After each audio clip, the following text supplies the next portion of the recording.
And good evening. This is the One Take live cast. I am Jax. I am the host of this live cast. And in a minute, we're going to be joined by Mr. J, who is a painter. And he has done a lot of pop culture painting as well as music. And he will be chatting to us. We'll be talking about, his work. What's he done recently? What is he what does he like about it? So yeah, pretty much. But gonna see how this goes as well. I've set everything up. Obviously, I've got a few like video game figures and stuff in the background because, well, that was better than just a plain wall and everything. So yep, we're just waiting by Mr. J now. I'm looking forward to talking to him. And we have the video request. Accept.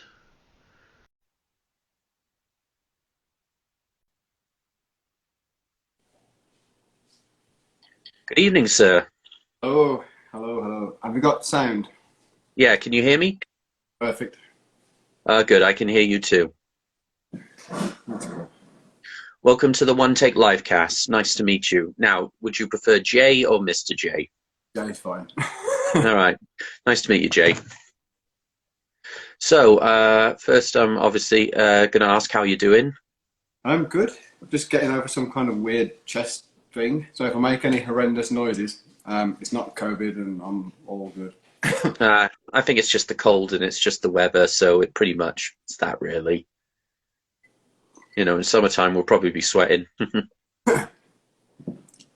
So how are we doing? Yeah, I'm doing pretty well. Yeah. So, thank you for being my first guest, most of all. You're more than welcome. You I'll know, do what I can.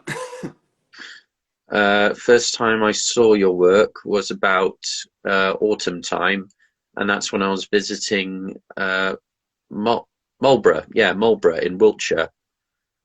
Just we're browsing. Me and my wife were browsing a couple of shops, and we passed this art gallery. I think it was a fine art gallery, and we saw three or four of your paintings. Obviously, the David Bowie one in the window, and I just thought, wow, that's amazing. Thank you very much.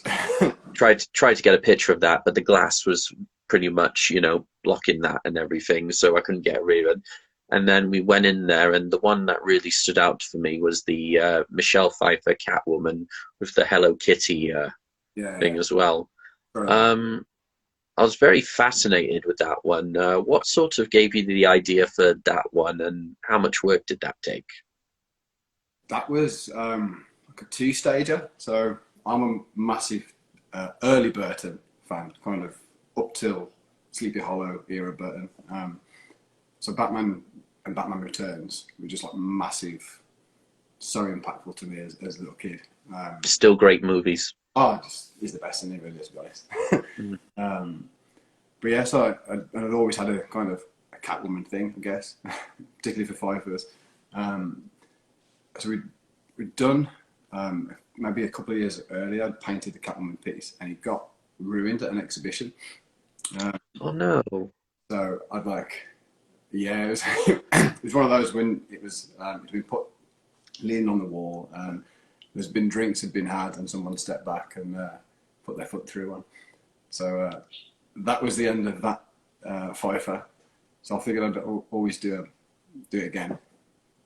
So I'd gone about halfway through it and kind of thought I'd hit the wall with it a little bit, and then just absolutely attacked it with like random colours and kind of bleached her out a bit. So it wasn't like trying to capture the exact like photoreal colour or anything. It was just more of a yeah, just my own shout at it really. I really liked it. Not just the portrait look of the painting and everything, but just the blue in the background, and the little sort of like a little bat doodle along with the. What made you go for the Hello Kitty to put in it? Was that just for like humor or? It was just for a laugh, and the fact that she's like got half her eye knocked out. Kind of Batman graffiti was a bit throwback to the original Batman film when Joe and graffiti's all the artwork. Oh So yeah, I just attacked with a spray can. Just was like, yeah, we'll have a go. No, I really like that, mixing sort of ideas. Sorry, just fixing that. There we go. Sorry, just fixing that. But yeah, and then when we went upstairs, we saw the Henry Cavill Superman piece. Oh yeah, that was the print. Yeah, yeah, that was a print of that one. It was in I there. thought that I thought that was really good as well. So obviously, after following your work and everything, obviously you're big on Marvel, DC, as well as movies or music. So the next question is, where did this all start, and why do you love doing this? I'd always drawn, kind of just that's earliest memories of drawing like cartoons and comics and stuff. Not the cool stuff, the kind of crappy 80s stuff, a lot of Beano things and just that kind of Beano's good. the first stuff that you get hold of. And then Spidey and Batman kind of comics, and I think up until the 60s kind of thing, and maybe the 70s Hulk show that my uncle used to like put on for me and that. But just kind of pop culture things from a very early age, like He-Man and Turtles, and just I never grew out of that. So that's pretty much a We staple. never do. It's a staple of. I'm just passing it on to my own kids now, just making sure they're well indoctrinated. And then yeah, so maybe '89 Batman probably was the first like real kind of life changer of a movie.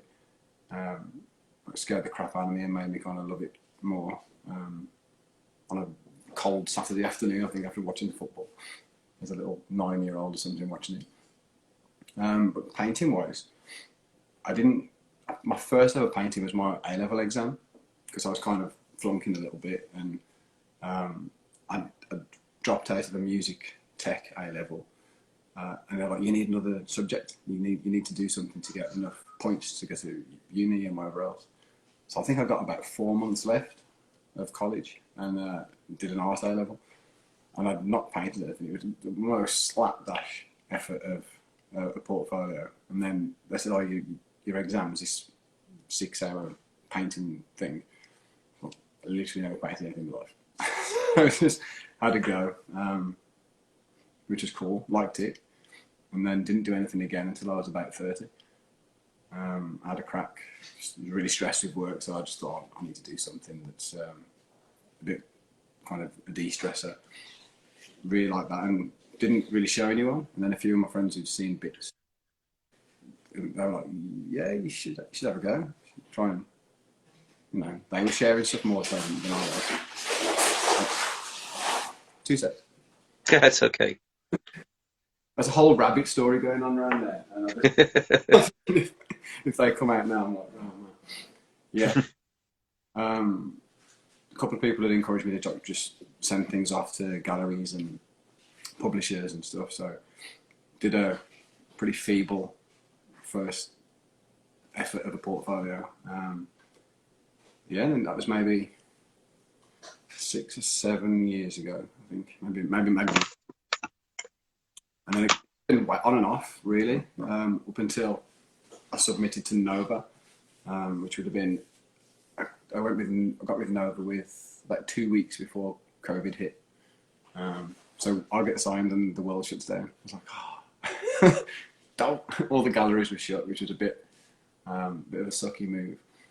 But they were incredible, where everybody else was kind of shutting down and trying to do discounts, and all of the big publishers and things were not really open, or I think a lot of it was online.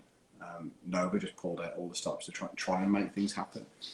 For every possibility they could, they would, allow this little square just so people could view from the door, and just kept it ticking over as much as possible. So yeah, then it went a little bit wild, and just sold well over lockdown, and then yeah, we're here now. Yeah, that's great. I mean, has there been any work you've done where obviously you've got to sell it and for work, but it's like, all the work you've done, you're like, oh, I love that too much. That's going on my wall. There's a few that I've struggled to let go. To be fair, and like a couple of them have been commissions, so I've got no option.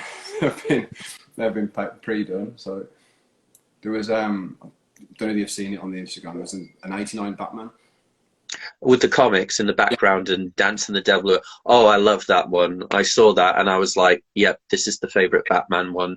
yeah. So that the guy that commissioned that, he's from Texas, um, Texas. and he now resides in Marlow, and he's always up and down past the gallery and stuff. So he bought a piece for his son back in Texas and sent it over for Christmas, a Mandalorian piece, and he kept saying like, "Oh, I want something, I want something else," and his wife basically bought a commission. So we ended up becoming really good friends over the chat of what he wanted. So I got to know all about his kind of life and stuff. And then he mailed me all the comics. So they're original 89 era Batman comics. So then I had to like just cut these things up, which is a little bit sacrilegious. Like I didn't enjoy that process. We'll let you off. But he wanted something that was his on there as well. So we kind of cut his comics up. Agreed we were going to do Keaton Batman. That's his ultimate favourite thing. And then in there are about 14 Easter eggs, all to do with his life. So there's stuff to do with things he was when he was a little kid, or playing with this, or favourite bands, and so I kind of just hidden things all through the panels. Is there a Captain Hook in there? Yeah, so he used to play. Ah, He used to play pirates or something with I think it was his dad and his son when they were little, and he was always captain. He's got that tattoo, so I was like, oh, I'm gonna put that in there. nice. Brain and all kind of cool 90s stuff's in there as well. So that Yeah. one was tricky because I really like that one, and I'm like, oh, it's gotta go. But and the last Spider-Man one, I think it was. There was a Tobey Maguire Spidey, which I really loved. Which I was kind of, oh, I wouldn't be allowed to have it up anywhere, so it was like, I know. It's just there's such amazing work there and everything, not just superheroes and movies, but music as well. But does this just sometimes? Obviously, you get commissions and things, but the stuff that sometimes just pops in your head and you just want to go crazy with it. What do you enjoy? Obviously, I'm sure you enjoy all of it, but what really stands out more? The journey of doing it or the finished result? the satisfaction of the finished thing is probably that's probably the best reward, because the journey is often not a fun one. Hmm. It can be like if sometimes they absolutely fly, and you love the piece, you love the subject matter a little bit more. So staring at whatever you like doing it for 30 hours or whatever is fine, and everything's going well. And then other times you just forget how to paint, and nothing works. You like the amount of catastrophic cock-ups, like 11 at night when I'm on a bit of a rush for a thing, and I've picked up what I thought was a lacquer and it's been spray paint. I'm just sprayed all over 8 hours worth of work. I'm like, oh god, that again. I've stabbed a few pieces and kicked them up the drive, and Oh, full like tantrums and stuff, and then so the process is sometimes brilliant and other times horrendous, and like you never quite know how it's gonna go, but it's all a learning journey. Like it's a massive learning curve of like out of comfort zone stuff. so when you do paint, do you prefer to paint in like silence, or do you always have music on in the background or podcasts? Um, Mixture, to be fair. Like I mean, generally, the studio it's next to where my son sleeps, so I can't be too noisy in there. But and the internet's well sketchy, which is why I'm not in the studio tonight. Mm. But if it's working, then I'll just blast loads of music on if I can. Do you headphone it, or do you prefer to listen to out loud? Or Out loud generally, because I'm kind of always I just get painted and knock them out anyway, and I get a bit. So it's generally if it's that or absolute silence, which is kind of I don't really like. no, it's like when I'm like I don't know. It's like if I'm just like doing my bills, or if I'm reading per se. It's nice to think. But I think I always have to listen to music or podcasts when I'm reading.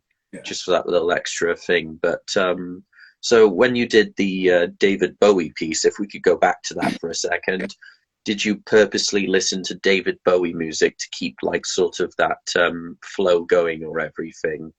Not while painting it, but before it and in and out of. So if I'd done a session and come downstairs and maybe have some food, then I did put some old Bowie on, and it coincided. I think it was maybe a little bit after, maybe halfway through. I think it was my son, and they were doing a Bowie thing. So I was like, oh right, you need to see some Bowie stuff. Here's Labyrinth, here's this, and we were just kind of chatting about that. Ziggy. Yeah, yeah. And he came back going, I've done this thing today with that bloke you painted. I'm thinking, well, we've done a few. Who are we on about? And he knew who he was, and he's like, so yeah, maybe a little bit, but not consciously while I was painting. But it was in and out. And I started listening to loads of Nirvana again. And I thought, oh, I need to do Kurt Cobain. Didn't do Kurt Cobain randomly, did some others of the 27 Club.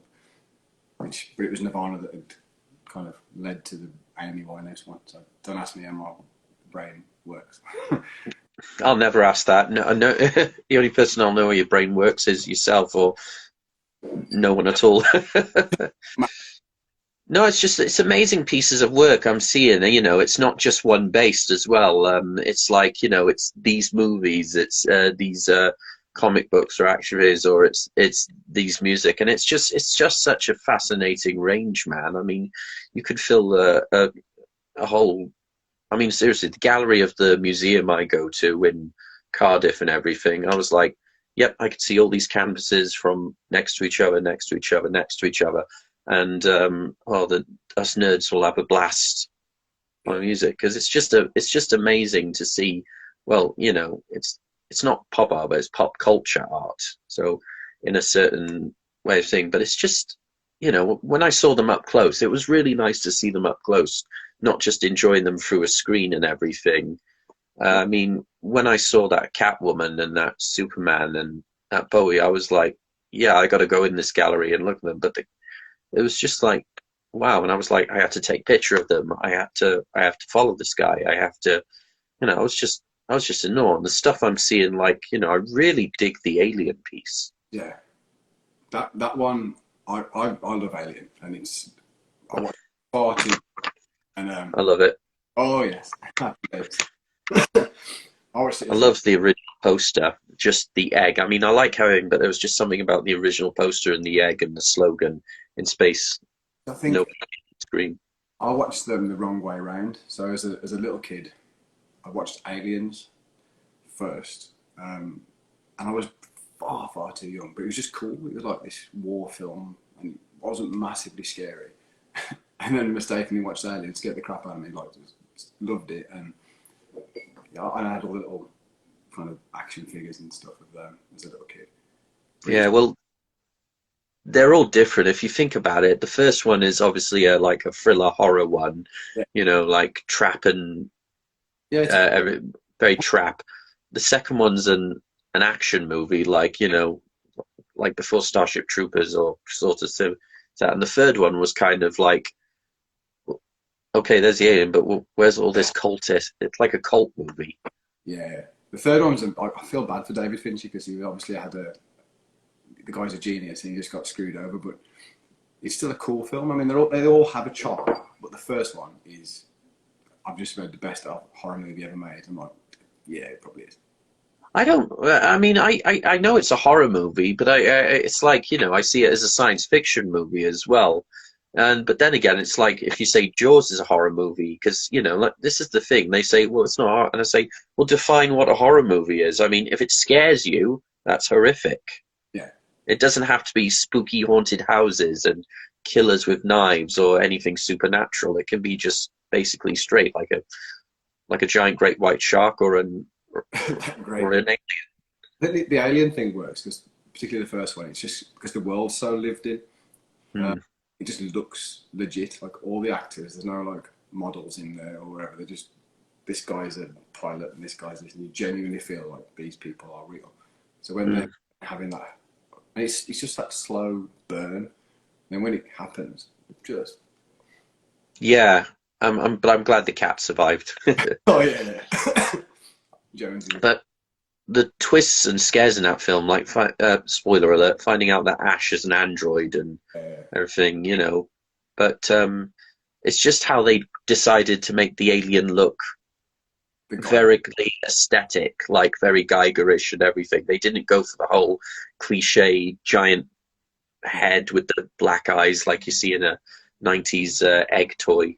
It's the alien thing that's the design of that thing that's just horrific, and the whole like what it does and the whole kind of violation factor of this thing just like it's just not pleasant.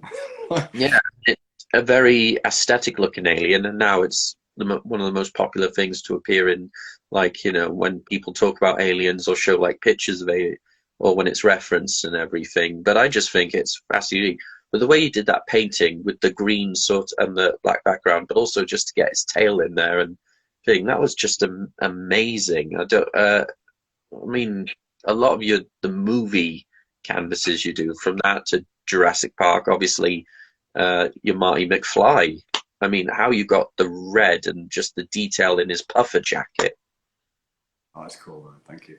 No, the you just kind of I don't go for photo real because I think you can, and I could probably get close. One, it takes a stupid amount of time.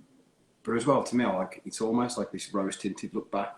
So they're close, but you could get more accurate in tone and color tones and things. But it's Yeah, the way I remember these things are from VHSs or from the first time I saw this or old movie posters, and they don't have that crystal perfect thing. no. And when you speak to people, they generally love movies that they kind of grew up on and they've got that nostalgic attachment to. I mean, I'm just looking forward to like showing these stuff to my kids when I'm not going to frighten them at 10 years old with Alien. But my son, who is 10, he came in going, "Oh, this thing's amazing. What is it?" I was like, "Not yet, mate." My daughter at 8 was like, "When's this one going to go to the gallery? I don't like this one. Like, this is it freaked her out. Just this, I mean, it was a meter 20, so it's quite tall. You see it in the flesh. It's a pretty close on life size looking. It's I don't know. They I'm not going to terrify them yet with those kind of things, but that's why they look like they look, and they're kind of over exaggerated, or there's kind of lots of sprays and spatter, almost like Yeah, the Drew Struzan-esque. I don't know if you know Drew Struzan, the artist who did all the old Raiders of the Lost Ark and Spielberg 80s movie posters, and they look, yeah. but they're not. They're paintings. Like Did he do the Back to the? I think I was looking at that. Did he do the iconic Back to the Future where Marty's looking at his I think watch and thing? Was that one? And didn't he do some of Empire and Return of the Jedi? he did some Star Wars. He did things like what's it called? Big Trouble in Little China, and just Oh yeah. massive that vibe of hand painted, but they look like photographs. Oh That's yeah, because I was in a bookshop in Bridgewater, and well, the name just popped in, and they had a book of his work and all his posters and everything. So I was going through see a thing, and it was just like, well, these are paintings, and I just think that's it's just they do look quite, I mean, even though they're not supposed to be photographic, but it's like, yeah. But I think that just takes it back to the old movie posters and everything. It's like, if these films were released today, I mean, it's just painting posters are just as good as photographic ones. Even like the old B movie stuff as well. there's a lost art in it because I was talking to my mate yesterday about this that these films and stuff, they're getting made now, and there's so much noise and so much content and so much stuff out there that we don't really absorb anything. And like, I remember watching these films, and you would just watch it on repeat. So like, you watch Willow for the first time, I'm watching that. Oh yeah, That's going to happen a bunch, and nothing else is happening. I'm just going to watch that. I watched that film probably religiously as a boy because I just was an amazing fantasy, but also just the because sometimes it would be on like the telly, you'd be channel hopping and there'd be like certain bits of the film you catch. Like first it's the the traveling, and then the final battle. It's like, I don't know, when Sky was cheap. I just clearly remember those kind of things where you'd get something, and it's the same as a CD or a vinyl. Mm. You didn't have access to the internet or YouTube or this constant. Oh, I don't like this. 15 seconds later, I can watch something else. If you bought it, that was it. So Magazines were helpful. yeah, they were cool. I teach media to a group of students, and I was asking like, who buys magazines, who invests it, who reads this? No one does. I'm like, do you buy any physical media? Very, other than the PlayStation games, they don't. It's all constantly just YouTube and streaming. Mm. Like, you just missed on an absolute charm here. Just like, There is a lost art of, when buying print or when buying, hard copy and everything. I mean, yes, I can listen to all music on Spotify, but sometimes I like to get something on an LP or a CD just so, I can listen to it in the car or everything. There's just something great about buying an LP. I mean, you open it and, you bring it out, but also there's like a smell as yeah. well. There's an interesting smell. If you've got as well like people that have done, I mean, I love music. Again, somebody spent 12 months and then how many months in the studio or whatever, recording back and forth, editing, tweaking. There's usually a concept behind the artwork, or it's Mm. be hidden in the sleeve notes. And I wanted to pour all that in, so I'd sit and listen to music while reading the stuff back. Like, and those albums are the ones that I go back to now more so than the pick off and just put on now. If that make, like, I know it's like Yeah, totally. a bald old man that just listens to. Like, Oh, I'm 30 years old and I've just had my pension. but yeah, it's I think that there's a whole lost, like, in the art world as well. There's a lot of, you said you went in and you had a little look. A lot of people are really intimidated to go into a gallery because it's this. It depends because some galleries, unfortunately, can be full of snoots. Yeah, I mean, and also some people go in there and maybe they, can't. They just want to have a look, right? But then you've got them, vulturing over you, trying to, I get it, it's their job and everything, but oh yeah, sometimes why can't we just go in, look at the art, and just you wouldn't do this in a museum, so no. That's, I mean, I like all types of art, but I like to take the pretension out of it. And like, I can talk mm, hidden meanings, and I can talk to you a bit about like, oh, I was thinking this, whatever. But it's really like, you know what, Batman's really cool. yeah, Look at this, and Spielberg's a genius. Let's look at this, how he framed that. It's a great piece of, yeah. And George Lucas it's like, is yeah, I just think that some of the kind of the not celebrated art forms can be celebrated through art. If that, like, yeah. my little thing about. It's nice to see a lot of film and comic book and music stuff get kind of more art as well. And I've seen other artwork like stuff of landscapes or animals or things, but it's just amazing to see Ronnie Wood's work on displayed in galleries. It's amazing to see. There's an artist who does Funko paintings called Nigel Humphreys. Yeah, with Castle Galleries, yeah. Yeah, Castle Gary is really good, and it's also I can't remember the artist's name, but he does a lot of the Star Wars vehicle stuff, and I think it's drawn rather than painted, but it's very black and white and stuff. So it's nice to see something you enjoy, even though I am happy to see a bit of Rembrandt or a Yeah. Jackson Pollock, and all that and everything. But speaking of Star Wars, God, there's a lot of Star Wars work there, not just Mandalorian, but talk about your recent Stormtrooper work. So yeah, so the Stormtrooper, that's again a two-parter. So it was painted as part of a different collection, and because the work goes into, say, traditionally would have gone into Marlowe Gallery, which is the one. So they're really lovely flagship gallery. So work would go in and maybe do a little show or weekend or a couple of weeks or something, rotating the walls, and then it would be moved around to Marlborough and to Leamington. But as I've now got three, and they're marking over, I think, have plans for more, which is great. So things get shifted around. So sometimes they're in stock rooms or you never see them. So the trooper got out, and it was just a black and white, as starkly. There was a bit of humour with it being chopped off at the legs and stuff, and like a stormtrooper kind of thing. At least he's not hitting his head on a beam. There's so many things they're gonna do. It's like, no, we'll keep it really clean. But in that collection, everything had got kind of vivid backgrounds, like you talked about the blue Catwoman stuff, or the Joker pieces had got kind of gloss pieces behind them. So as you moved, you could see. Are we talking the Jared Leto piece or another piece?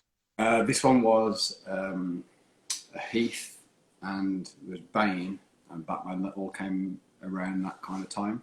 Oh, right, okay. It all got quotes from the movie done in different like satin gloss matte. So as you move around, you can see the quotes appear and disappear. But they're all quite busy. Where Stormtrooper was really clean, and I was talking to Ollie, the director of Nova, and he was like, "I think maybe like can we do a live painting, because galleries, but the live painting thing is really good for people to come in and just chat while you're painting." Which is really. I know, but you don't want them to, like over talk and while you're in your game. It's really strange. Yeah. Really fun, but it is odd because it's so counter to what the normal environment is. Because obviously the lighting's so different, and you can make your mistakes in private. You just paint what you paint, obviously, then whatever else. But when you're quite conscious that people are there and they kind of maybe want to see a bit more dramatic. Something actually happened. I'm like, it's going to take me like 6 hours to get this tiny little bit done here, mate. So you're going to get really bored. And you don't rush art. That's an important slogan. So it's a really interesting process when you're painting live. But because it was a background, and I thought, well, I'm going to do it quite busy, quite messy, quite big.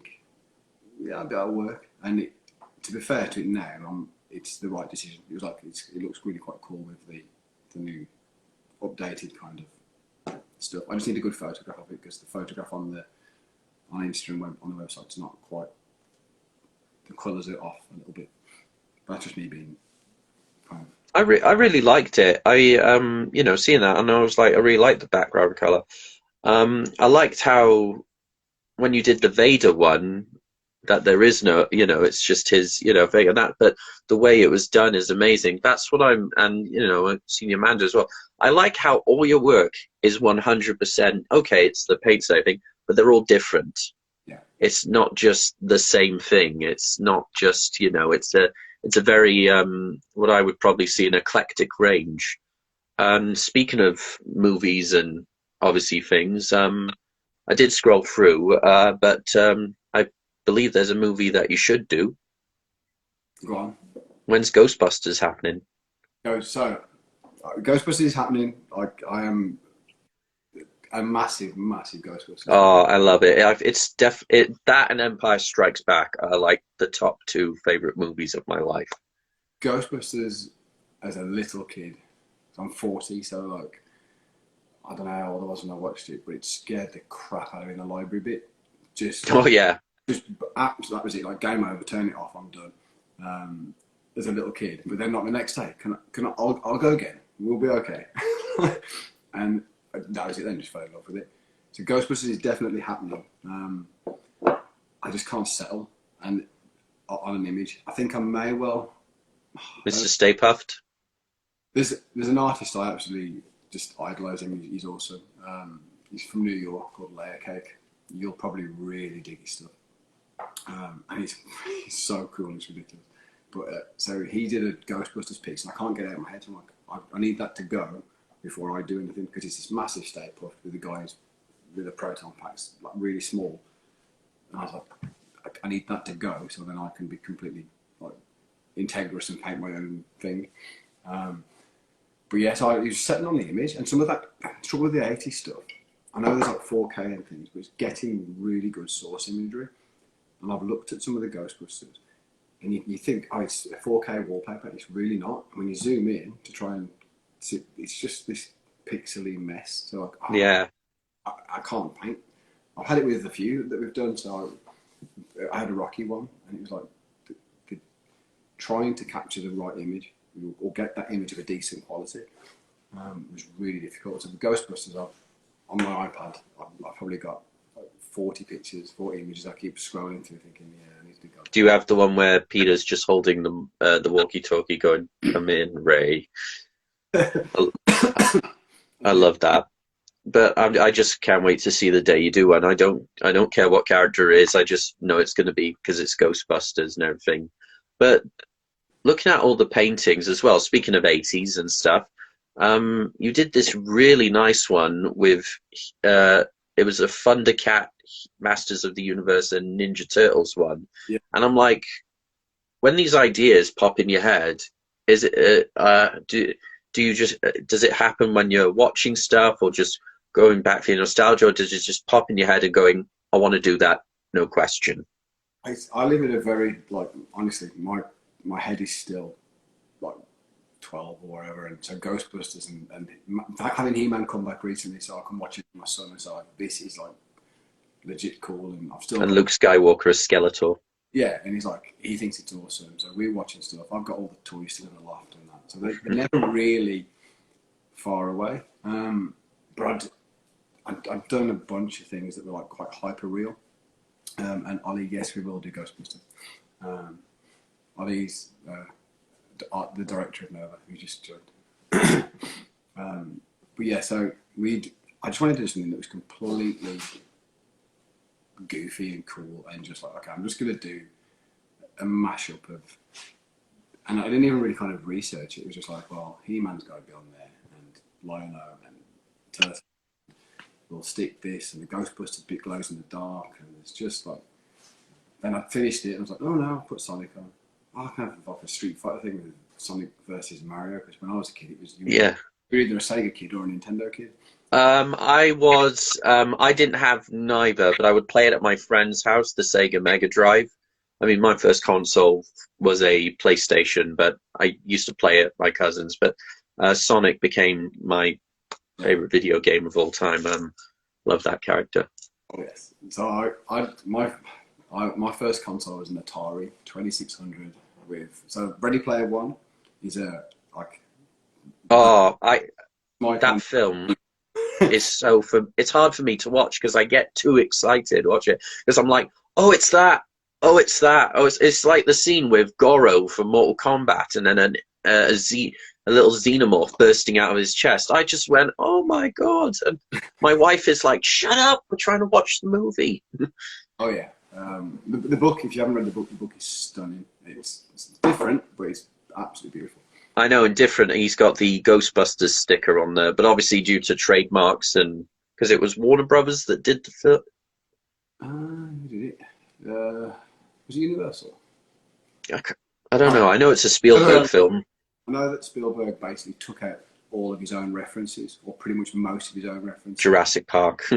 There was loads of stuff in there he removed, and there was loads of stuff they couldn't do because of Disney and Lucasfilm with Star Wars. Yeah. But like that film with all those kind of, when he flashes into his bedroom in the 80s and he's got his Atari, like that's my room. I'm like, I had that. I had that. Yeah.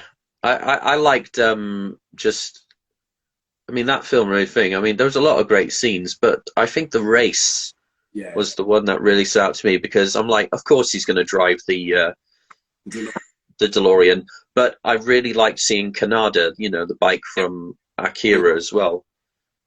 But yeah, I mean, I could see you do more work of that, like you did with Sonic and Mario. But try maybe do, because you blended a bit of the '90s in there. So, but imagine like doing one with, Wait, can you hear me? Can I hear? Yeah. Oh yeah, I can hear you. Sorry, just a bit in and out, but okay. But yeah, I mean, I could see you do it with the TAS Batman and the Wolverine, and maybe just put cow and chicken. I don't know. It's just be.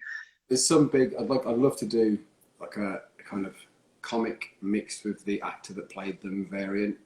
So possibly Wolverine and Hugh Jackman. Yes, you'd have like an Old Man Logan classic comic book still with. Batman. Could do it in like a halfway, or it could be the same with Two-Face. You could have like Aaron Eckhart or Tommy Lee Jones one side, and you could have the Richard Moll or the old Neil Kaplan work as well.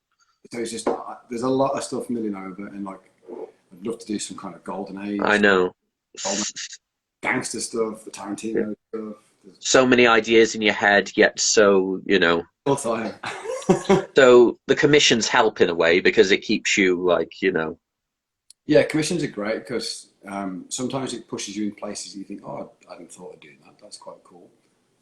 So I painted a Top Gun piece for. She's a beautiful soul.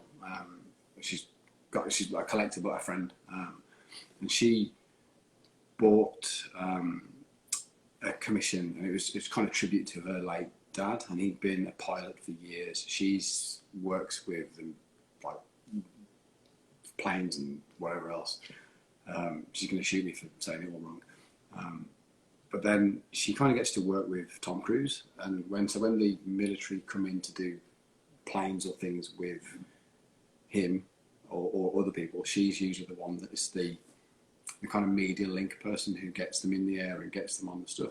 So she's been on set when he was stuck to the side of the plane in Mission Impossible and whatever else. But she loved Top Gun, and that was her and her dad's kind of connective point between him being an old pilot.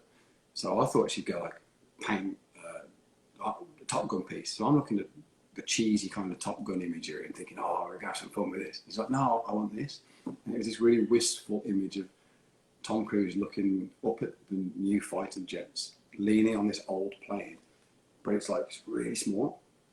Like I've never painted a small, like a full figure that's that big on a thing. But we hid her dad's call sign in the on the plane Oh, that's amazing. when he was in the RAF.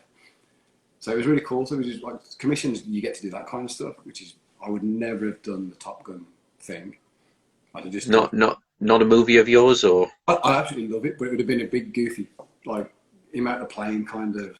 taking the glasses off and yeah. Or the Need for Speed stuff like that. I hadn't thought of that. I was like, oh, that's really cool. So having commissions is great. I just picked one up for Richard Donner's Superman.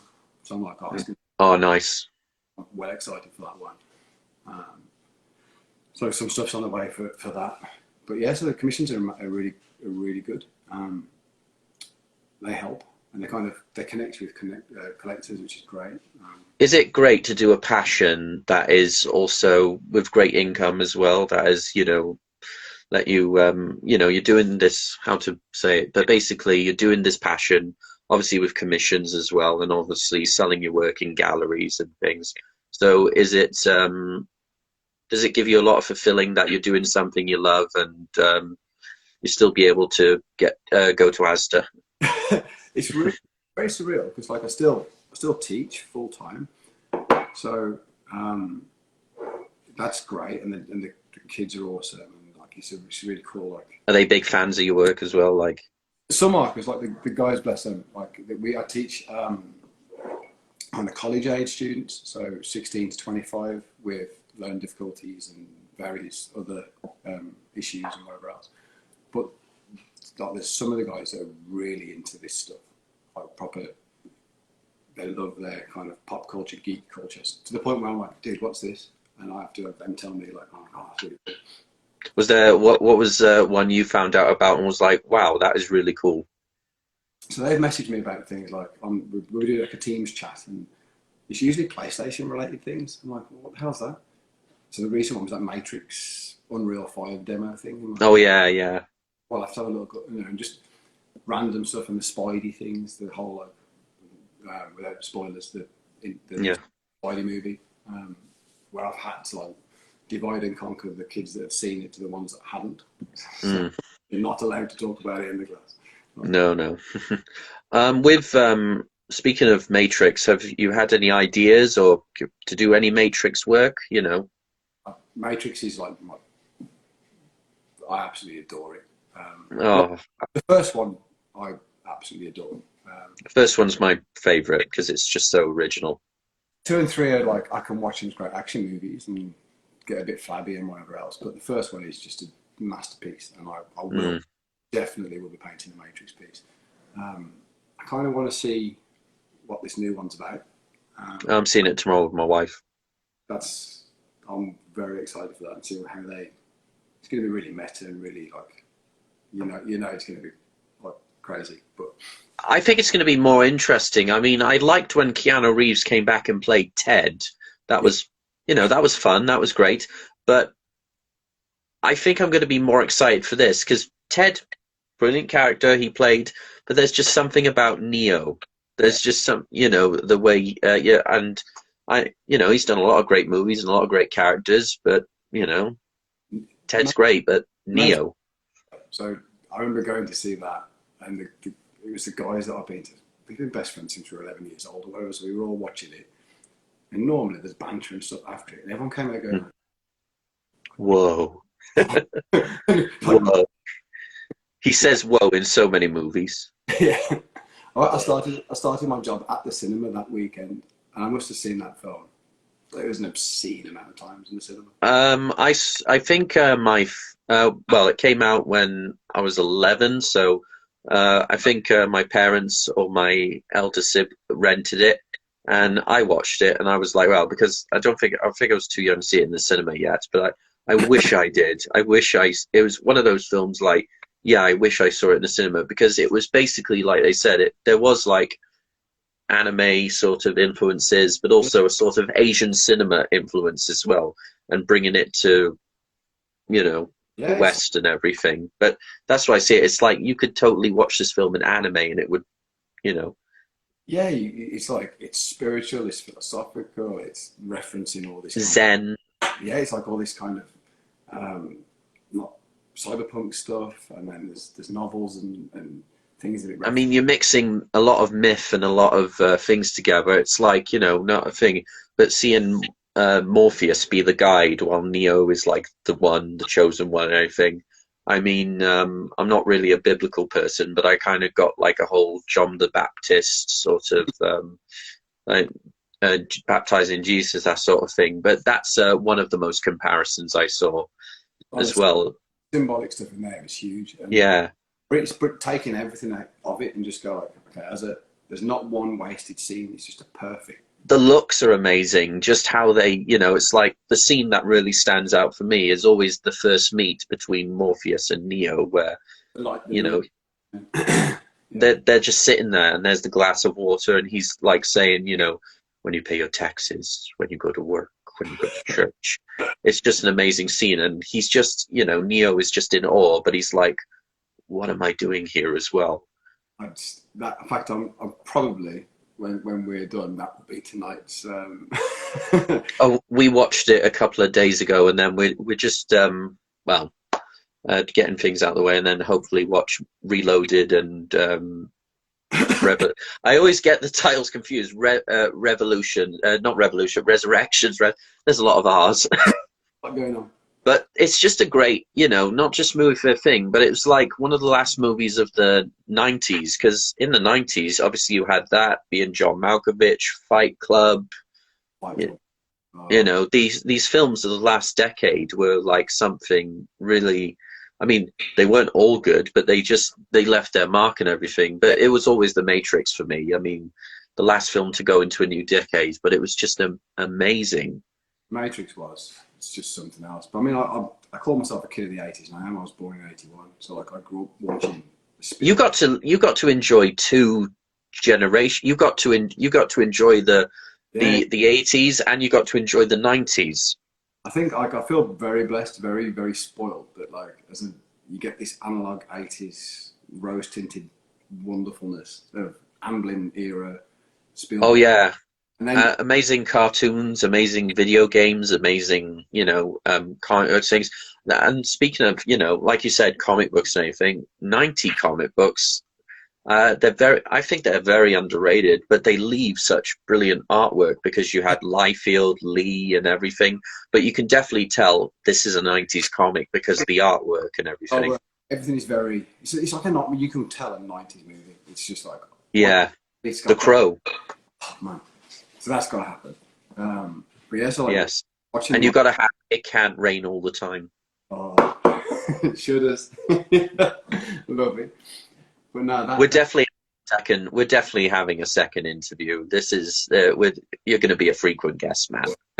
I'm just the biggest nerd. I can't help it. Oh, I am too. I mean, thing. I just seeing all your work, that's what it does to me. When I see it, it was like right in the feels, but also seeing such creativity. See, basically, I'm not taken back, but I'm also, I mean, when I saw the Catwoman, I was just speaking my thoughts out loud. I was like, oh, this takes me back. I love how things, but I just love how the color went in and everything. And just to see David Bowie in so many layers, and man, it's just all this music and pop culture you're doing, and it's not done yet, and it's just So it's so vast as well. Like you've created your own Ready Player One universe. I do love like I mean I am like a full muso and I'm forever just indebted to people just slamming bands at me as a little kid. So like I was fortunate enough to grow up in a house of like Led Zeppelin and Pink Floyd, and Oh, amazing. my dad just blasted me with this stuff, and then Ramble On, great song. my uncle who I spent a lot of time with, he was an 80s metal head, probably in his mid to late 20s then. So it was Skinny jeans and the band T-shirt. here's all the stuff, and it was just constant Smith and Kiss, and this kind of hair metal stuff and Rat, and like it was just everybody just. And then AC/DC. then the 90s happened, and I found Yeah. Nirvana on my own, and then it was like this band, and then it was like Deftones, and then so the Oh yeah. whole thing just went like. Well, my favorite song of the 90s of that whole decade, as you said, is Soundgarden's Black Hole Sun. I mean, but the video visually in that, because it's so orange, but it's just, I mean, that's amazing on how they do that, because it's like, what the fudge? But also, wow. Like yeah, so I found like Nirvana, Pearl Jam, Soundgarden, all that stuff was Yeah. like reason for picking up guitars really. That and Guns N' Roses, I did love that. But particularly like Black Hole Sun, it was just what am I listening to? What is this? It's like Yeah. this is I'm hearing a beautiful singing voice and just, this weird odd sound, and everything, and this music video with fish and people with weird faces and tornadoes, and I'm like, lately am on. I dreaming? Well, there used to be a. Obviously, this is pre having Sky and pre having the internet. There was a really late night metal show that used to come on ITV, I think, back in the day. Tommy Vance? It was Tommy Vance was on it, and then there was a guy we called Crusher, and he had a Oh, Crusher Jewel, yes, really long hair and beard. I met him. He's a really nice man, he is. well, I went to Ozfest in '98, and he was the guy like hosting the event between the two Yeah. stages. I didn't meet him, but he was like he was really cool. And he had the dog balls over, which I just loved. But on his show at like 1 in the morning, which he'd stay up and kind of I'm asleep, and then turn it on. That I remember seeing that video and being like, "What on earth is this?" Yeah. I remember him from videos of interviewing, because when I went to Download 2010, they were showing like archive footage of him doing interviews throughout the decade. So that's really cool. But he was definitely a personality. Yeah, But yeah, like obviously back to the art now, because that's before we talking. that's what we're talking, and it's just amazing art. It's like you were talking about these bands and everything. What's probably the heaviest thing you ever listened to, and what were you painting while doing it? So, man, I've listened to some like over the years.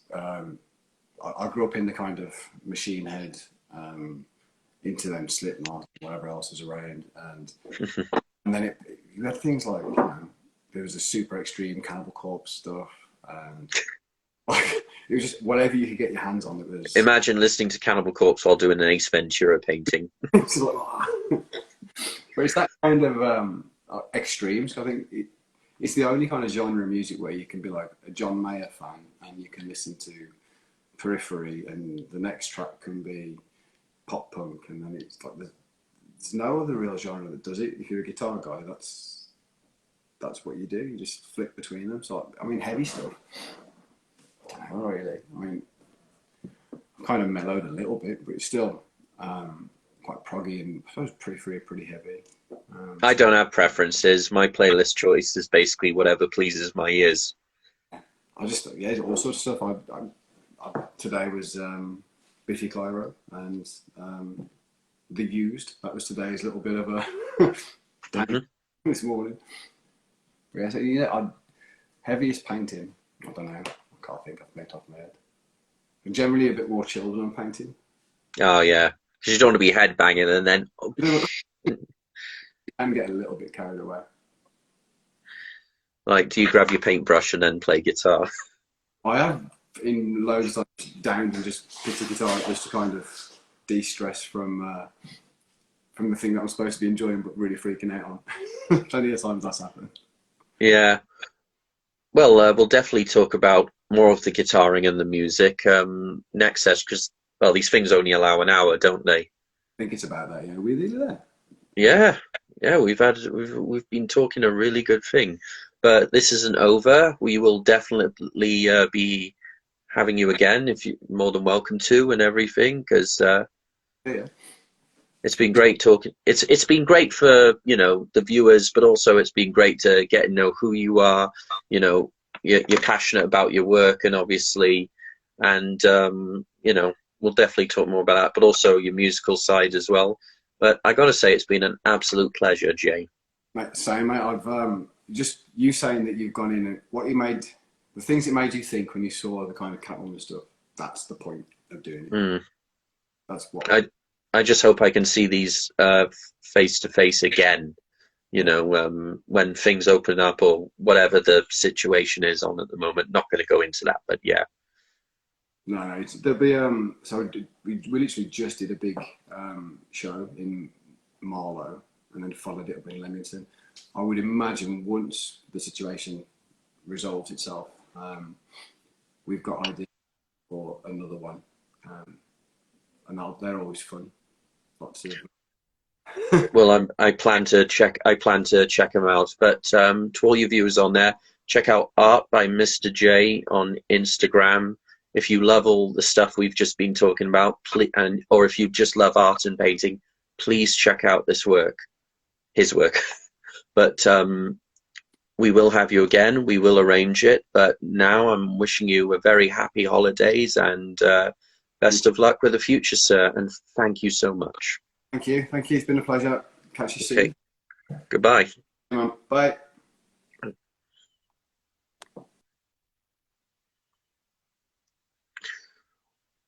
Pardon me. Well, till next time.